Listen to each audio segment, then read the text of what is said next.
9:21 y arranca Entre Cuatro Paredes, la columna vertebral de Cómo la ves, hoy con equipo completo, con Leandro Renú, con Florencia Barragán, yo soy Gabriel Suet. Y la entrega de hoy intitulada, como le gusta a Flor que diga, Los días felices de Milei. El martes pasado se cumplió un año de gestión de Milei, hubo cadena nacional. El dato más importante de la cadena para mí fue que Milei se puso parámetros concretos de éxito y fracaso para el año que viene. Dijo que la economía argentina va a crecer, que la inflación va a bajar y que se van a recuperar los salarios. Atención con esto, les puede parecer una boludez porque Milei suele decir, para autocelebrar su gestión, cualquier cosa, que los salarios y las jubilaciones se duplicaron en dólares.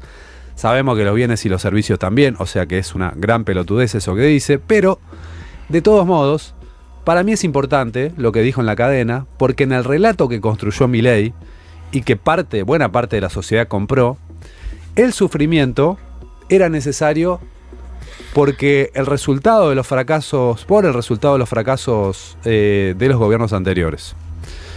Algo así como que había que atravesar el desierto para llegar a la tierra prometida. Bueno, este año pésimo que termina era parte de ese camino.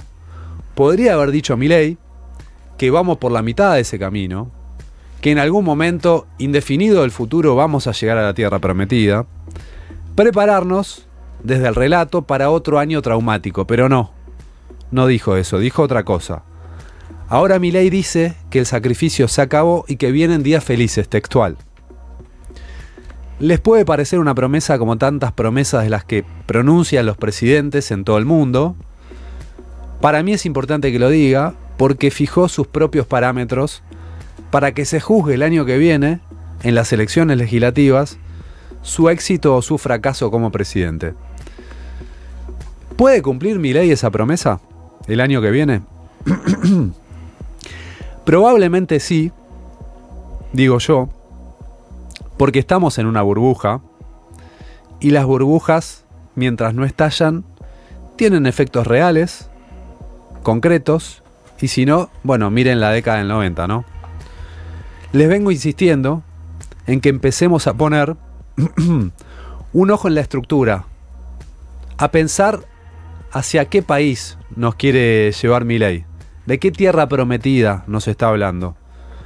Más allá de los números de corto plazo, a la vez les digo que después de los últimos 2 gobiernos horribles, si el año que viene tenemos buenos números de corto plazo, el oficialismo, creo yo, va a ser imbatible. Imbatible pese a la derrota política fuerte que sufrió esta semana en el caso Cuadra en el Senado, que expone algo de lo que hablamos también la semana pasada, la fragilidad política de Milei, pese a todo lo que construyó, siempre hay un costado frágil, siempre está a tiro de un escándalo. La pelea con Victoria Villarruel, que no para de escalar por decisión del propio Milei. Y la derrota del oficialismo en el Senado, que mostró además el desbande interno del PRO de Mauricio Macri. Macri volvió a hablar del maltrato del gobierno hacia su fuerza política, pero no tiene dónde ir. Una clave a favor de Macri, puede ser que como rebote de la otra pelea que no para de crecer, que es la pelea de Cristina y Kicillof, finalmente no se eliminen las PASO, y tenga de esa forma Macri una instancia de integración un poco más digna al oficialismo. ¿Se puede cumplir la promesa de Milei? Me vuelvo a preguntar y les vuelvo a preguntar a ustedes. Bueno, para eso sirve preguntarse qué pasó hasta ahora. Seguimos con una macroeconomía estable y a la vez frágil, como hablamos muchas veces. El Banco Central está comprando más dólares que nunca, pero las reservas no crecen. ¿Por qué pasa eso? Porque se usan los dólares que se compran para pagar deuda, entre otras cosas. Hay un informe muy bueno del Banco Provincia esta semana que dice que el año que viene la Argentina tiene vencimientos en dólares por 16.000 millones de dólares. La mitad de las reservas brutas es esto. Imagínense la dimensión de lo que tenemos que pagar el año que viene. Y dice el Banco Provincia, sí o sí vamos a necesitar fondos frescos, endeudamiento. Y para cerrar les cuento que esta semana me escribió un economista. Apenas se conoció el dato de la inflación de noviembre. 2.4. Me llega un mensaje al WhatsApp. Textual, lo siguiente. El domingo, el entre cuatro paredes consta de todos aplaudiendo a Renault, que entra en pija, dice, bueno, qué sé yo, así ves un chat, arriba de un elefante, y que desde ahí los mea a todes. Al César lo que es del César.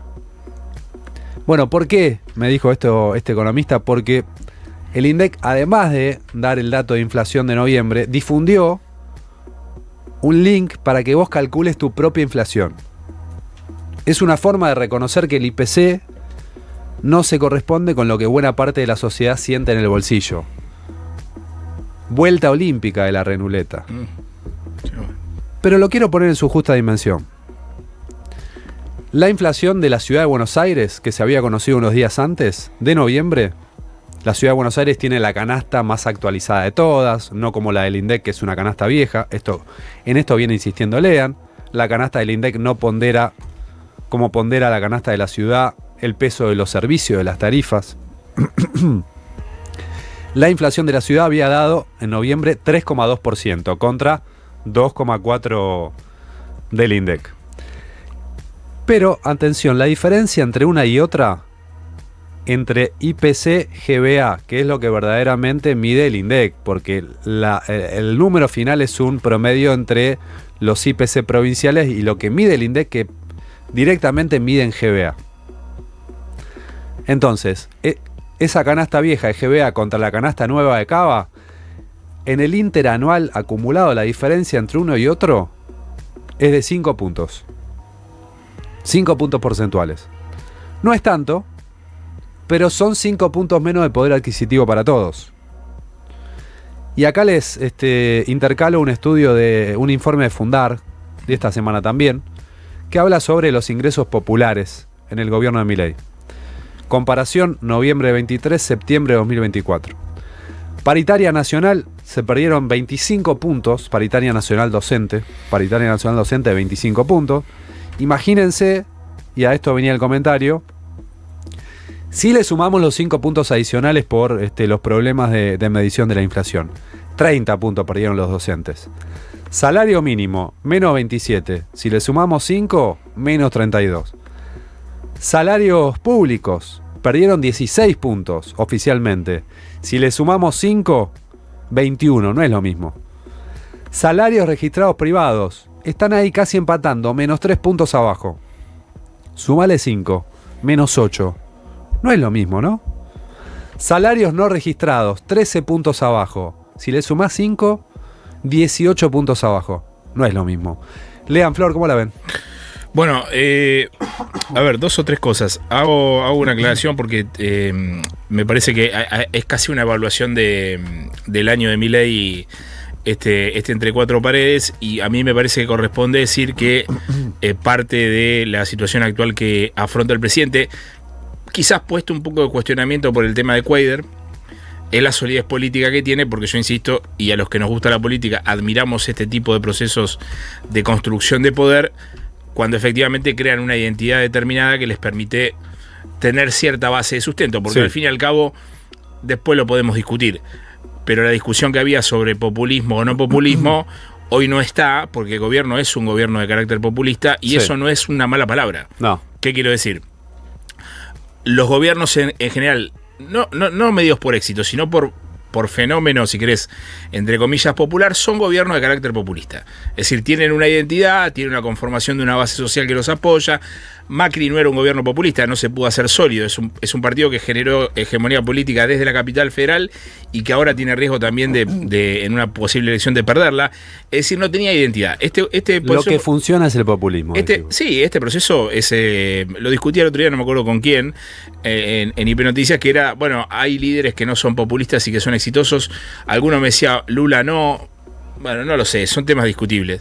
Yo lo que digo es que los que generan... Acá en la Argentina funciona eso. Y sí, acá sí, pero en casi todos lados. En esta época sí.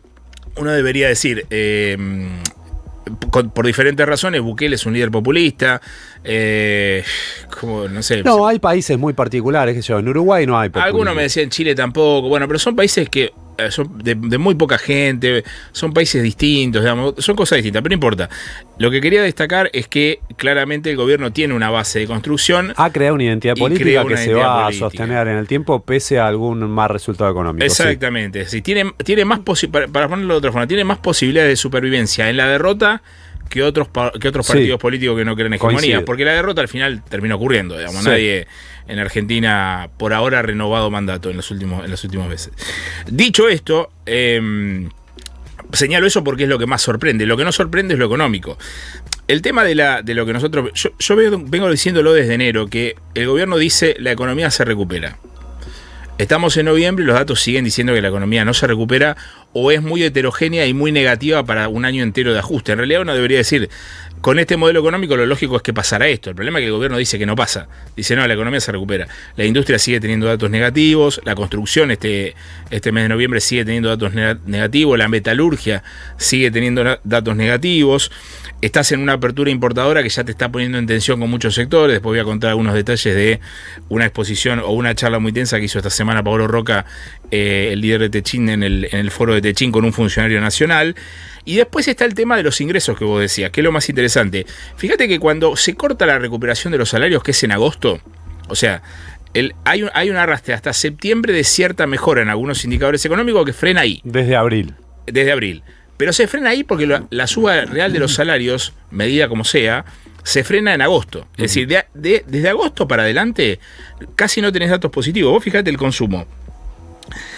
Ayer salió el dato de Sentia que mide todo el país y cayó 20% en noviembre el consumo. En el AMBA, en almacenes, o sea, no en hipermercados que tienen promociones y descuentos, cayó 28% el consumo en noviembre. Es un nivel altísimo que tiene que tener algún correlato con la desinflación. Y acá viene lo más interesante de la discusión, que es, para mí, el tema del costo de vida. Porque vos señalabas que el INDEC dio a conocer la calculadora. Sí. No sé si ustedes lo hicieron en el ejercicio de la calculadora. No, yo lo hice y a mí me dio 3,6%. Sí, a mí también me dio más alto. ¿Te dio más alto? Sí. Pero eso es natural que pase, ¿eh?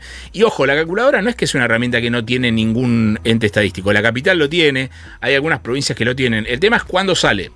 O sea, sale el mismo día que sale el indicador más bajo, claro, en la era Milei. Claro. Y otra cosa, que pasó medio de largo porque se lo comió el tema de la calculadora. El mismo día, el INDEC saca un hilo de tweets diciendo, miren que el IPC no es costo de vida.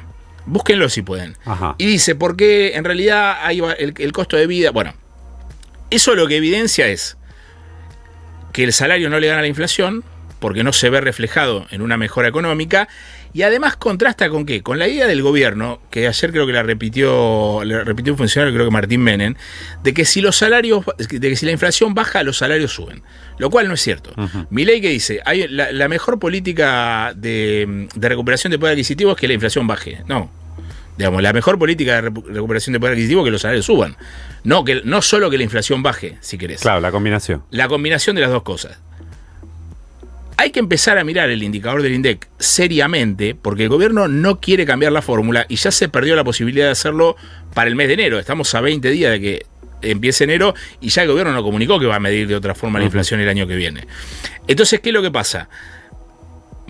Háganlo el ejercicio de la calculadora, yo lo recomiendo. El ejercicio de la calculadora del INDEC es, vos pones en pesos la cantidad de plata que gastás en todos los ítems que conforman el IPC.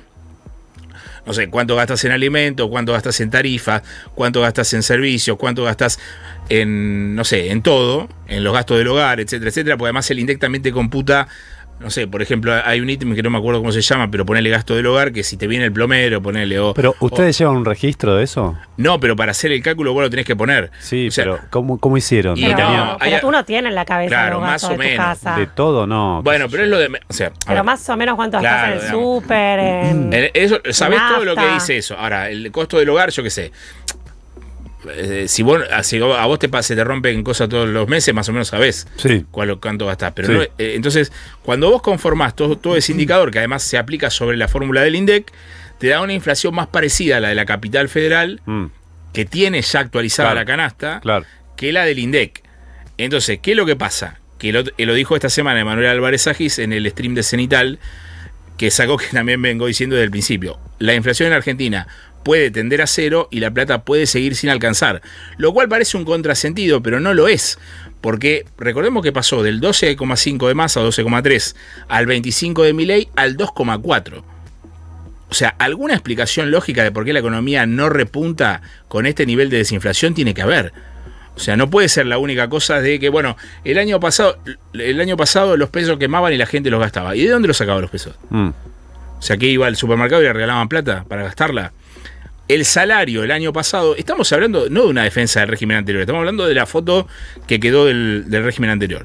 Si el gobierno anterior con 200% de inflación decía, yo a los jubilados le tiro un bono por lo menos para que se zafen o para que compensen algo, lo cual no llegaba a compensar, pero lo hacían. Si la paritaria, está bien, es ilógico que una paritaria corra al 80%, no puede ser, eso no puede ocurrir. Ahora, ocurría.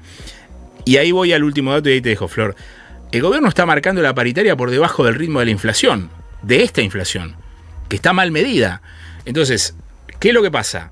Va a haber un subregistro de salarios y va a haber un subregistro de pobreza e indigencia. Porque recordemos que el número del IPC también tiene que ver con las canastas de pobreza e indigencia. Vos fijate que, por ejemplo,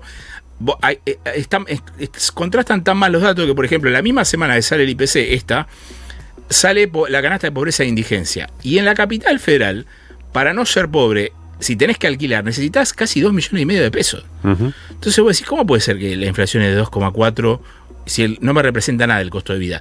Técnicamente el IPC no es costo de vida. Ahora, algún reflejo la desinflación tiene que tener sobre el poder adquisitivo. No puede ser que la plata no te alcanzaba un poquito más si querés, o estabas muy justo con 12,5 de inflación y no te alcanza con 2. Yo, por supuesto, reconozco todo esto y es algo que vos venís marcando. Ahora, si la inflación tiende cada vez a ser menor... Estamos de acuerdo. Si la tendencia es a la baja, la inflación va a la baja. Va a la baja. Yo ya lo dije. Y esto que venimos diciendo va a perder peso, digamos. No. ¿Por qué? No? Pero a ver, venimos del 12,4. Estamos en 2 y no perdió peso. Lo que digo es que las diferencias se van achicando. Si vos tenés una inflación del 1%... Si los salarios no mejoran, no. No, eso seguro, pero lo que te digo es, si la diferencia es que en realidad la inflación es de 1,1, si la midieras de otra forma, o de 1,2... Sí. Bueno, la comparación contra los salarios ahí es más justa porque nominalmente lo que le estás comiendo por la diferencia de las canastas o lo que le estás dejando de agregar por la diferencia de las canastas ya es cada vez más chico. No, pero está mal ese cálculo, porque insisto en lo mismo. Cuando vos medís costo de vida y aplicás un porcentaje de suba, si querés parecido a la inflación o un poco por encima de la inflación, sobre servicios que ya son caros, y el salario promedio en la Argentina es de 500.000 pesos, por más que vos al salario medio le apliques un porcentaje por encima de la inflación, el impacto que vas a tener de los precios regulados va a ser mucho mayor que la recuperación de poder adquisitivo que vos tenés. Ejemplo concreto, si vos ganás 500 y le aplicás una suba de 8% y los colegios, la prepaga, el combustible sube 5%, igual no te alcanza, porque son servicios carísimos. ¿Se entiende? No, vos no recuperás el margen. Por eso la única forma de que esto frene es si el gobierno deja de subir la tarifa. Fíjate que el gobierno dijo hasta abril del año que viene no va a haber... sí, congeló. Quita de subsidios. Sí. Entonces me parece que eso hay que mirarlo en ese sentido. Y un apunte más. Después hay que debatir, que a mí me parece que es llamativo por qué no se debate, cómo está construida la desinflación. Porque el tipo de cambio en Argentina es central en el proceso de desinflación. O sea, el dólar está intervenido. ¿Se entiende lo que digo? El precio de precios está intervenido en Argentina. Entonces, si partimos de la base de que el precio está intervenido, no es una ficción desinflacionaria la del INDEC, es una ficción desinflacionaria la política de desinflación. Flor, ¿cómo la ves? Yo no puedo creer que sigamos debatiendo lo del IPC. Y bueno. No, realmente no, o sea, no me parece responsable decir que la inflación está mal medida, porque la inflación está... No, eso lo dije yo igual, No, ya sé, pero yo considero que la inflación está bien medida, porque ¿qué significa que ahora que estuviera mal? Que antes estaba bien y ahora está mal. No, yo no hablé de antes. Si quieren preguntarme por antes, pregunte. Si alguno me quiere preguntar sobre lo de antes, contesto preguntas a un apartado y digo, contesto sobre todo lo de antes. Pará, porque yo pregunto. Hago una pregunta. Me da el 2022. Sí. Agarra Sergio Massa al Ministerio de Economía, la inflación era 7,5. Sí. Termina ese año, la inflación estaba cerca de 4. Ahí planteábamos, hay que cambiar la canasta del INDEC. No, porque pasó de 7 a 4, no pasó de... No, pero porque no, la política económica era distinta. Tenían pisados los servicios. Claro, los servicios estaban pisados. Claro, pero ahí se planteaba, ¿la inflación está mal medida? No se planteaba eso. No se planteaba eso. Y bueno, ¿por qué tiene que ver? No, pero ¿qué tiene que ver? ¿Qué tiene que ver si los servicios están pisados o no con el que la inflación está mal medida? No entiendo. Digo que cuando antes, en algún momento del gobierno anterior se desaceleraba la inflación, que bajó de casi 8 a 4 en medio año, no se planteaba que la inflación estaba mal medida. Pero porque el ponderador del INDEC pondera bajo las tarifas. No es el problema si las tarifas están pisadas, es el problema cuando están liberadas. Claro, pero no es que la inflación está mal medida. No, o sea, a ver, creo que estamos todos de acuerdo sobre los hechos y estamos dando distintas lecturas o interpretaciones. La canasta del INDEC es una canasta vieja, en eso estamos de acuerdo. Sí, pero es vieja ahora y hace 2 años también era vieja. Hace 2 años también. Pero es una canasta que pondera más bienes que servicios, sí, que pondera más alimentos que tarifas, ¿sí? Claro. La excepcionalidad del presente es que aumentaron muchísimo las tarifas y no tanto los bienes, no tanto los alimentos. Por eso desacelera la inflación y a uno le alcanza para menos. Exacto. Sí, esos son los datos. Pero eso no tiene nada que ver con que la inflación esté mal medida. Está bien, pero a vos no te gusta la frase, pero los datos son esos. Sí, los datos son esos. La inflación desaceleró y tu ingreso disponible es menor. Entonces eso porque hace aumentaron mucho las tarifas. Que el número que publica el INDEC vos sientas que no te refleja la realidad de tu bolsillo. Claro, pero no es que está mal medida. El INDEC sacó una calculadora para medir, ¿eh? Claro. El INDEC dijo, el INDEC a ver, que se entienda esto. Pero porque eso no lo de la significa que está mal medida, pero perdón, si no, que cuestionamos instituciones la que ahora calculadora, funcionan. lo de la calculadora del INDEC es una locura total. Lo explico brevemente qué pasa. Pero vamos a terminar una discusión para arrancar otra. Bueno, dale. No está mal medida. No estamos diciendo que está mal medida la inflación del INDEC. Mal medida no está, tiene una canasta que no refleja los consumos actuales. No representa los consumos actuales. ¿Ahí sí? Sí. Y si no representa los consumos actuales, ¿qué pasa? Porque en la discusión está la fórmula nueva. O sea, el Fondo Monetario te dice, vos la tenés que cambiar cada 5 años. La venía trabajando Marco Labaña en el gobierno de Massa, ¿no? Sí. Y no discutamos Massa, porque Massa se fue con 12% de inflación. O sea, no tomemos la inflación de 4 de Massa, tomemos la que dejó. O sea, ¿para qué quieren discutir sobre el periodo anterior? Discutamos sobre este. Cuando vos dejás una inflación tan alta, el problema que tenés es que cuando la bajás tiene que ser sustentable. La calculadora del INDEC, y ya te doy cortito, es Marco Labaña diciendo el mismo día que el indicador más bajo de la era de Milei sale, muchachos, lo que yo estoy haciendo, no porque lo haga mal él, sino porque el gobierno no quiere actualizar la fórmula, no es representativo. Por lo tanto, yo les doy una herramienta, que es la calculadora, para que ustedes se la midan. Es de loco lo que pasó. O sea, el mismo día que sale el indicador más bajo de la era de Milei de inflación, el INDEC dice, tomen la calculadora, háganse la cuenta ustedes porque mi número no es representativo. ¿Se entiende cuál es la evidencia que se plantea en el día del IPC? Si no estamos discutiendo algo, yo, creo en la honestidad. En la honestidad de Marco Labaña, ¿eh? O sea, yo vengo contando que Marco Labaña quiere el indicador nuevo de inflación. El que no lo quiere es el gobierno. Y la inflación está mal medida, ¿por qué? Porque cuando vos demorás el cambio de fórmula, estás trampeando los números. Porque el gobierno, ¿qué hace? Como alimentos y bebidas por la recesión sube 0,9, le da un tarifazo del 5, porque en el promedio se ahogan los enanos. Pero no estás trampeando los números, porque lo que vos tenés que ver es la evolución. Si ahora baja, es lo mismo que cuando subía antes. Sí, pero no es lo mismo que baje 2 que baje 3,5. Pero no es lo mismo que baje 2 que baje 3,5 para el gobierno. Porque el gobierno necesita una inflación más baja de 2% para corregir el tipo de cambio y que no se le vaya todo el diablo. Yo coincido con lo que vos señalás, Lean, pero a la vez digo, me parece que estamos discutiendo, y no es menor, pero estamos discutiendo márgenes, ¿sí? Estamos discutiendo cosas que, frente a un proceso de desinflación muy marcado y sostenido, que el año que viene, si se sostiene, puede llevar la inflación a mensuales del torno del 1% y a anuales del torno del 30%, bueno, la verdad es que podemos seguir teniendo discusión sobre los márgenes, pero no vamos a poder discutir el dato más relevante, que es que Milei bajó la inflación.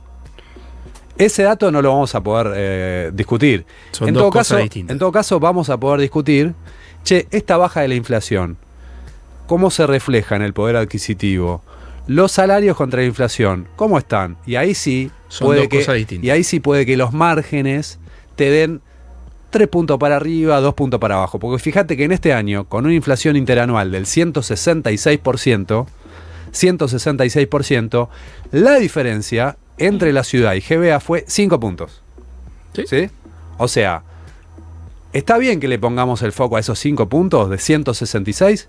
Sí, para mí es necesario, porque como les decía antes, si los salarios registrados supuestamente están empatando contra la inflación, y si vos lo medís con la inflación de Cava, ojo, no están empatando, están 5 puntos abajo, bueno, no es lo mismo. Está bien. Estoy de acuerdo con vos. Está bien. Ahora, lo que te digo es, estamos discutiendo márgenes. Cuando el año que viene, si se cumple lo que dice Milei, la inflación sea 30%, bueno, nadie le va a poder discutir a Milei el logro de que bajó la inflación. Cosa, yo vengo diciendo que cuando la tendencia a la baja es a la baja, baja la inflación. Lo digo 200 veces para que lo entiendan, que no estoy negando eso. Ahora, en esta radio, Grabois, esta semana, dijo que era un buen indicador la inflación. No es mirar en el margen cuál es el impacto social de la desinflación. No es cierto que es mirar en el margen. ¿Cuál es el objetivo de la desinflación? Estabilizar una situación. Uh-huh. Ahora, el impacto en el poder adquisitivo es central. Grabois dijo Grabois habló del índice de inflación en esta radio sin cuantificar cuál es el resultado de la política económica y de la desinflación si a la gente no le alcanza. O sea, no es mirar en el margen eso. Una cosa es decir que la inflación va para abajo, y otra decir que eso se está viendo socialmente. No se está viendo socialmente. Sí, no es cierto. Pero si vos ves cuáles son los rubros que más subieron en el último año, ahí tenés los servicios, como por ejemplo las prepagas, sí. La gente que sigue, a la cual Grabois intenta representa, no está siguiendo las prepagas, porque posiblemente ni tenga prepaga. Después, otro tema que subieron, los servicios, luz y gas, tarifas. La gente, en lo que Grabois dice, esa gente está en el nivel 2 de tarifas, tiene un montón de subsidios. Entonces, ¿cuánto vale la garrafa, Flor? Aumentó esta semana. Sí, la garrafa es muy cara, es cierto, pero digo, también hay que ver, ¿y qué pasó con los bienes? Eso sí está desacelerando muy fuerte. La gente que prácticamente no tiene para comer, que consume solo alimentos, a esa gente sí está viendo la desaceleración de la inflación. Por eso Grabois dice lo que dice. No hay forma de que si el sector medio o medio bajo está golpeado de esta manera, de que esté abajo esté mejor. Ese cálculo no sé dónde lo sacaron. Porque además la gente toma colectivo, tiene auto toma colectivo. O sea, parece que hay una cantidad de gente, ese diagnóstico hay una cantidad de gente que vive en un sucucho acá, que no hace nada, que está todo el día en su casa.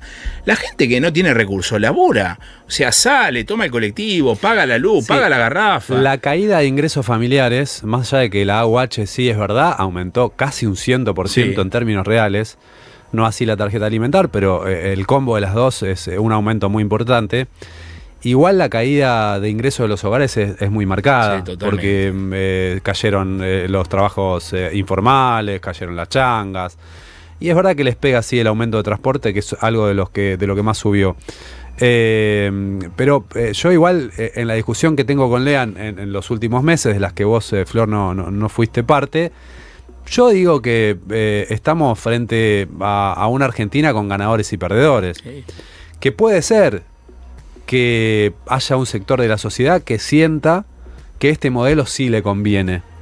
Que puede ser que mucha gente en este verano se vaya a vacacionar a Brasil y que esté comprando dólares. Así como hay otra gente que está vendiendo dólares que tenía ahorrados para poder sobrevivir. Me parece que no es que no se va a poder hacer una lectura tan clara de éxito o fracaso, o no tan clara, tan unánime de éxito o fracaso. El gobierno de Macri fue un fracaso. Nadie puede decir que le fue bien a Macri.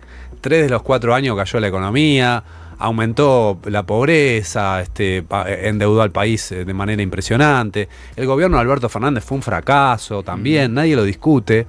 Ahora, si vamos a una burbuja de valorización financiera y un cambio de la estructura productiva y a un crecimiento de las actividades primarias de exportación, bueno, puede ser que nos encontremos frente a un país más difícil de descifrar en cuanto a la lectura que se hace sobre el resultado de ese programa económico, que a muchos les resulte bien, que muchos sientan que Milei hizo lo que había que hacer y que a otros paguen las consecuencias y sientan que es un desastre total. Sí, yo quería plantear eso esta fue una semana de muchos balances del primer año de Milei, posiblemente ya los escucharon en todos lados. A mí en lo personal, para resumir lo que fue el primer año, y después me quiero meter con las preguntas que me hago hacia adelante, en lo que fue el primer año en Milei, para mí tenés dos cosas. Cosas muy buenas, como dijiste vos, desde lo financiero, bajó la brecha cambiaria del 150% al 3%, el dólar se mantiene estable, la inflación que bajó del 12 al 2,7%, desde lo financiero muy buenos resultados. Creo que los desafíos o lo que tenemos muy malos resultados es desde lo social. El desempleo cerró el año pasado a 5,7%, ahora ya está en 7,6%. La pobreza, que el año pasado estaba en 42%, ahora el último dato de mitad de año fue del 53%. Digo, desde lo financiero es una cosa, desde lo social es otra cosa. Las dos preguntas que yo me hago hacia adelante es, por un lado, cuando vos, Gaby, decías los días felices de Milei se pueden cumplir, bueno, ahí me hago dos preguntas. El año que viene vamos a ver un doble shock, si se quiere, para el sector industrial, que va a ser la baja de impuestos, como la baja del impuesto país, con la apreciación cambiaria, es decir, con este dólar barato y con una mayor apertura de la economía. No tuvimos nada de eso este año, porque este año estuvieron los impuestos, no hubo tanta apertura, bueno, ahora sí la apreciación, pero el año que viene vamos a ver ese shock y me gustaría ver cómo va a impactar en el desempleo, en las empresas, en las pymes. Entonces ahí, signo de pregunta, si van a ser días tan felices. Y lo segundo, y esto sí nos impacta a todos, es qué va a pasar con la política cambiaria. Ustedes agarren el informe que más les gusta de cualquier consultora, las más afines o las más lejanas al gobierno, y todas dicen, el riesgo de este programa económico es la política cambiaria. ¿Qué va a pasar con los dólares? Porque para que este dólar se mantenga estable, como estamos viendo desde hace muchos meses, tiene que haber dólares, justamente, ¿no? Tiene que haber oferta de dólares. ¿Y cómo los conseguís? Bueno, te los dio el blanqueo en el último tiempo. El otro día yo estuve en el Día del Petróleo, estuvo Daniel González, que es un funcionario muy importante del Ministerio de Economía, el que sigue toda la cuestión energética, y él dijo, Vaca Muerta nos va a dar los dólares. Es como que el gobierno apuesta a Vaca Muerta. Terminó el Día del Petróleo, yo me di vuelta, le empecé a consultar un montón de economistas. ¿Te alcanza con los dólares del petróleo, de la energía, de Vaca Muerta? Todos me dijeron que no. Y te lo dice, se preguntan por la política cambiaria de Econviews, de Miguel Kigel, que por ahí es más cercana al gobierno, hasta vos leías el informe del Banco Provincia, analítica, vectorial, digo, un montón de LSG, un montón de consultoras que se hacen esa pregunta. Y ya hoy los datos en Argentina, siempre el dato que se conoce sobre si hay dólares o no es el de la balanza comercial. Uno dice, estamos exportando más de lo que importamos. Genial, pero eso tiene solo en cuenta bienes. ¿Qué pasa con los servicios? Bueno, ahí es un dato que no hablamos tanto porque lo publica el Banco Central, entonces no lo vemos tanto, pero ya la cuenta corriente, que es la que tiene en cuenta bienes, pero también servicios, viene negativa hace muchos meses, hace 5 meses. ¿Cuánto más se puede mantener negativa la cuenta corriente en Argentina? Bueno, para eso tienen que seguir ingresando dólares y esa es mi gran pregunta hacia adelante. ¿Cuánto más se puede sostener? La historia nos muestra que mucho tiempo nunca se mantuvo. Claro, que en algún momento termina mal. ¿Con endeudamiento se puede sostener? Con endeudamiento se puede sostener. Pero con las inversiones también se puede sostener. Bueno, pero el tema es para quién. El tema es para quién. Claro, bueno. Carlos Rodríguez, el economista que pudo ser funcionario del gobierno nacional y lo corrieron porque era crítico de Milei, ex funcionario de Caballo en el menemismo, dice esta semana algo interesante en Twitter, que es: yo no vi ningún país petrolero o con petróleo que haya logrado distribuir la renta petrolera. Como diciendo, una cosa es que te apalanque dólares, porque claramente, a ver, Vaca Muerta es una obviedad. O sea, va a traer los mismos dólares que el campo en breve, y seguro. Y eso está bien. Ahora, eso te refuerza la caja, pero no te transforma socialmente Argentina. ¿Se entiende? Ni siquiera te transforma Neuquén socialmente. Sí, sí, o sea, vamos. Porque vayan a comprar a Nielo a ver cuánto valen las cosas. A un modelo más latinoamericano, ¿no? Sin clase media. Sí, no, latinoamericano no, africano. ¿Cómo latinoamericano? Bueno, latinoamericano en que no tenés clase media. A eso me refiero. No, pero es peor que eso, porque clase media ya no. A ver, clase media ya no tenías con el gobierno anterior tampoco. Seamos sinceros, no es que había una situación. O sea, nosotros estamos latinoamericanos. Un PBI con datos positivos, con crecimiento, con estabilidad, mientras abajo tenés una sociedad a la que no le llega eso. No, bueno, pero ¿por qué hay un PBI con dato positivo? Por las exportaciones. ¿Pero de qué sectores? De los sectores primarios. Minería, petróleo, no sé, alguno de esos. Los demás están todos caídos. O sea, por eso digo, después discutamos si la matriz económica de Argentina está bien o mal. Para mí está mal. O sea, vos no podés tener una matriz económica centrada en el consumo masivo. No podés. Escúchame, no la quiero aprovechar a Flor para el cierre, para hacerle una última pregunta. Vos sabrás, Flor, habrás visto que en tu ausencia acá se produjo un debate muy acalorado entre Leandro Renú y el zar de las finanzas, Sí, Leandro yo soy Sicarelli. muy zarista, chicos. Bueno, mira, ella es zarista. Sí, pero perdiste no con puedo él. ser objetiva. Pero perdiste igual que él, porque me parece que esos datos Dice, quedó viejo eso. Esperá, que le quiero hacer la pregunta para cerrar. Ya me haces enojar. Y sí. Igual si viene Florencia no nos peleamos, está mal. Dijo Leandro Sicarelli que la economía está pegando la vuelta y eso fue lo que generó la gran discusión. Sí. ¿Vos coincidís en que la economía está pegando la vuelta? Sí, si vemos los números, sí. No, los números dicen que no. Si vemos los números de la actividad Yo- económica. ¿Vos querías cerrar con eso? Yo no los quería hacer pelear. No, pero me hacen buscar. Pero aparte, bueno, ahora podés tener algunas dudas porque... No, bueno, pero pongámonos de acuerdo. No, yo digo que sí, ya está pegando la vuelta. La recesión terminó, yo considero lo mismo. Podés tener algunos sectores que todavía no se recuperaron, los podés tener, pero los números del EMAE te muestran que sí, que ya empezaste a No, crecer. los números de EMAE son negativos. No, son el último positivos. se estabilizó, pero tenías una Pero eso no es que recuperación pegó los la últimos vuelta. meses. Pero eso no es que pegó la vuelta. Pegó la vuelta de viene acá. No, o sea, pará, va vamos a cayendo, definirlo. da la vuelta, va para arriba. O sea, estaba acá. ¿No? Bueno, se la cae. gente no lo mira. Sí, Estaba ¿cómo no lo arriba. mira? Está ahí. Bueno, pero hay gente que está Está escuchando. arriba. Sí. Hace así, que pegue la vuelta, no estamos con la teoría de que pega la vuelta. Sí. Vos estás acá, ponele. Sí. Es un círculo. Ah, es un baja, círculo. Baja. Estás Cuando arriba, baja, pegá la baja, vuelta baja. que hace así. Está bien. O sea, acá está así. Ahí. Y hace un intento y baja. Y hace un intento y baja. ¿Se entiende la explicación? O sea, que No. pegue la vuelta es, vos tenés la industria recuperándose. No, la Bueno, construcción pero recuperándose. o sea, no sé bueno, qué es lo que quiso decir, pero que la economía No, él sigue creo que tampoco. cayendo, no, yo veo que empieza a recuperar y más allá de lo que esté pasando ahora, no hay ninguna... El tercer trimestre fue de crecimiento Sí, de la el economía. tercer trimestre fue de crecimiento. No ¿El hay cuarto va a ser de crecimiento? Sí, para mí si la situación sigue así estabilizada también va a ser de crecimiento y no hay ninguna consultora, pero ninguna que te diga que en el 2025 no va a haber un rebote. Después podemos Y decir, bueno, sí. fue rebote, no fue No, crecimiento, bueno, pero si eso no es crece en cierto. 2025, bajamos la cortina. Con estos números que tenés este año. No, bueno, pero... Pero si crece en el 2025 va a haber pegado a la vuelta. Bueno, pero si la pegó, ¿cuándo pegó la vuelta? Porque me están volviendo loco. ¿La pegó ya la vuelta o no? Porque Bueno, viene Sicarelli algunos hace 6 meses, dice pegó la vuelta. Milei dice que la pegó en enero. No, Uno en dice enero que la no. pegó en agosto. No, todo el pegando mundo la vuelta. dijo que de mitad de año hacia adelante está pegando la vuelta. Bueno, pero vos estás diciendo la pega el año que viene. ¿Cuándo la va a pegar? ¿La pegó ya o no la pegó? La vuelta. Yo no sé. Tenemos el pedo de buzo, la B corta, la no, pipa. pero ¿Qué eso tenemos? no hay nada, ni de pedo de buzo, ni de B corta, ni de nada. Pero sí ves que está recuperándose. la Estamos en un economía. proceso de muy poca seriedad en el periodismo y en la política. No, de muy no poca digas seriedad. así. De muy poca seriedad. Y en los analistas también. Pero, de nuevo, vamos a explicar. ¿Por qué? Cuando la economía crece, uno dice la economía crece. Cuando la economía no crece, uno dice la economía no crece. O sea, uno no dice la economía crece cuando la economía no crece. ¿Se entiende lo que digo? Yo te pasé indicadores Bueno, y que yo te bombardeo esta semana por indicadores pero yo te sostuve también para atenernos a los datos. En el tercer trimestre, la economía creció, ¿cuánto, Flor? ¿3,8? Ya te lo busco. Más de 3%. Sí. Datos objetivos. Después vos me podés decir, a mí no me llega ¿Cuál todo fue el eso. último Perfecto. EMAE?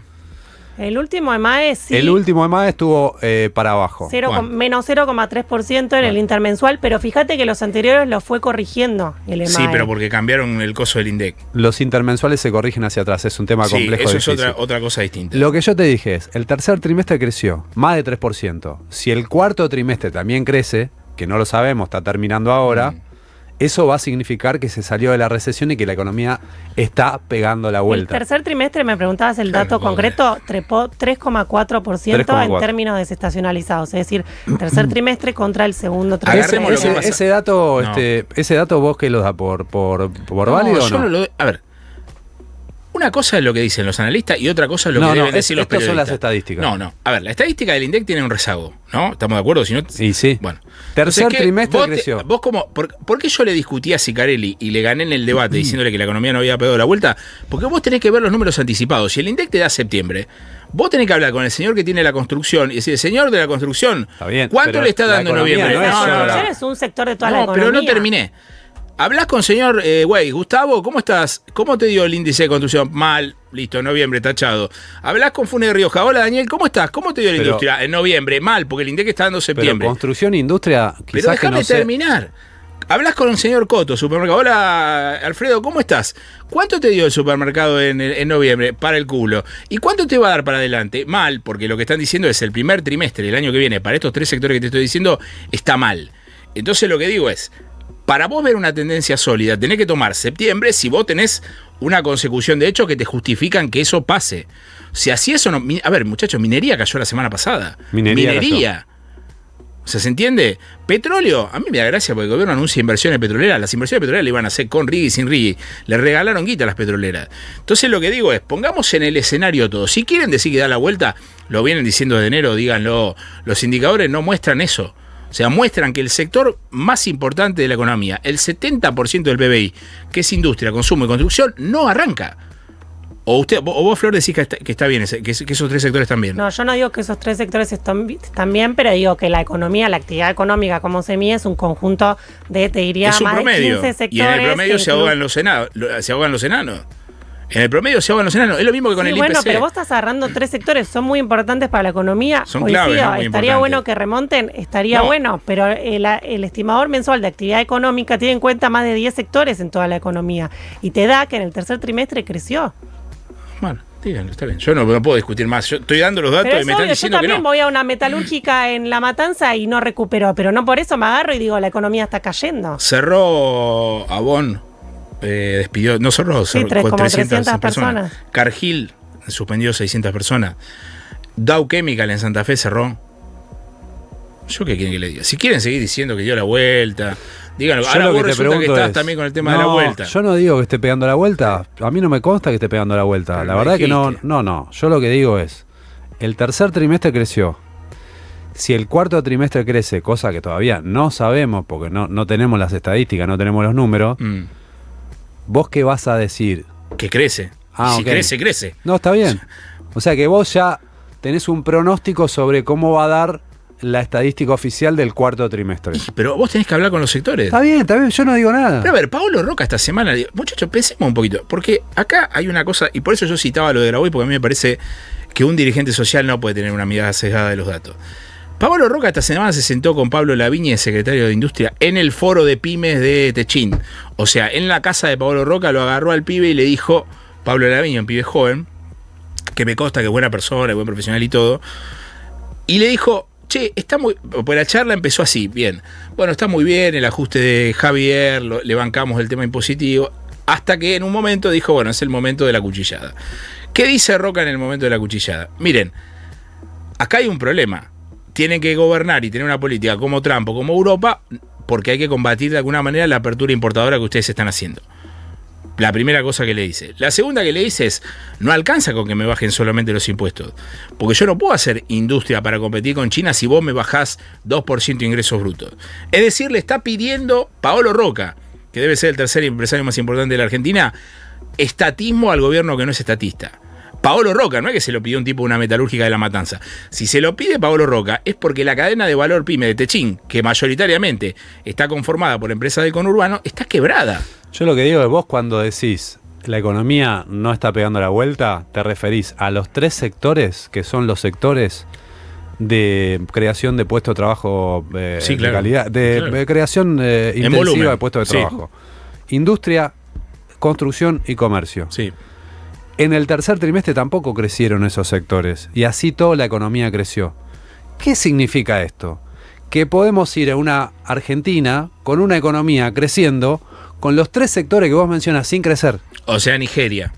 Bueno, digamos, dan 5 tipos que se la llevan todas y el resto nos morimos de hambre. Bueno, mientras el periodismo dice que la economía da la vuelta. Bueno, está mal ese análisis, Gaby. Pero escuchame, ¿no? Ahora, si vos crecés 10 años, si vos crecés 10 años a ese número que vos decís, yo te la creo. Lo que te digo es que hay que dar cuenta de ese contraste en todo caso, no decir no crece. No, a ver, yo no dije que no. Yo lo que dije es, el 70% de la economía está parada. El motor de la economía está parado. Estadísticamente creces, ¿por qué? Sobre todo porque además el campo está comparando con la sequía. Está bien, pero si estadísticamente crece, quiere decir que en su conjunto la economía crece. Es la misma discusión que tuvimos con el INDEC. Pero si en no es lo mismo. Sí, es la misma. No es lo mismo. Son dos cosas distintas. Si en su conjunto la economía crece, ¿quiere decir que alguien se la está llevando? Bueno. ¿Quiere decir que se puede sostener la estabilidad económica? Sí. Si no crece la economía, vos ni siquiera podés sostener eso. Sí. Se puede sostener la estabilidad económica, se puede sostener un gobierno. Sí. Y que a buena parte de la sociedad no le llegue todo eso. Sí. Es lo que estoy planteando, de que no es eso está mal. No es un modelo en el que a todo le va mal, sino que es un modelo con ganadores y perdedores a los que unos pocos les puede ir bien Y eso puede darte estabilidad política y que lo que hay que señalar es ese contraste, porque vamos a un gobierno en el que ya va a haber que empezar a mirar más qué tipo de estructura productiva vamos a tener. Estoy de acuerdo. No tanto si pega la vuelta o no pega la vuelta estadísticamente. Estoy de acuerdo con vos. Porque puede ser que pegue la vuelta estadísticamente. Y no hay que negar los datos para discutirlo. Lo dijiste muy bien, yo no lo estoy negando. Estoy coincido con vos. Te enojaste, pero justo yo estaba coincidiendo con vos en lo que dijiste. Me enojé al final. No, pero... Yo obviamente estoy con Gaby como siempre. Sí. ¿Por qué no hacen un programa? Me voy, lo llaman a Sicarelli, hacen un programa ustedes dos, ¿quieren? No tendría ninguna gracia. ¿Quieren que me vaya? No tendría ninguna gracia. No tendría ninguna gracia. Como quieran. ¿Quieren que me vaya? No tendría ninguna gracia. No se rían. Si hace falta que me digan, vaya, andate, Renú, que venga otro. Bueno. ¿Qué va a hacer? Así me tratan. Gracias, vamos a escuchar un poco de música, dale.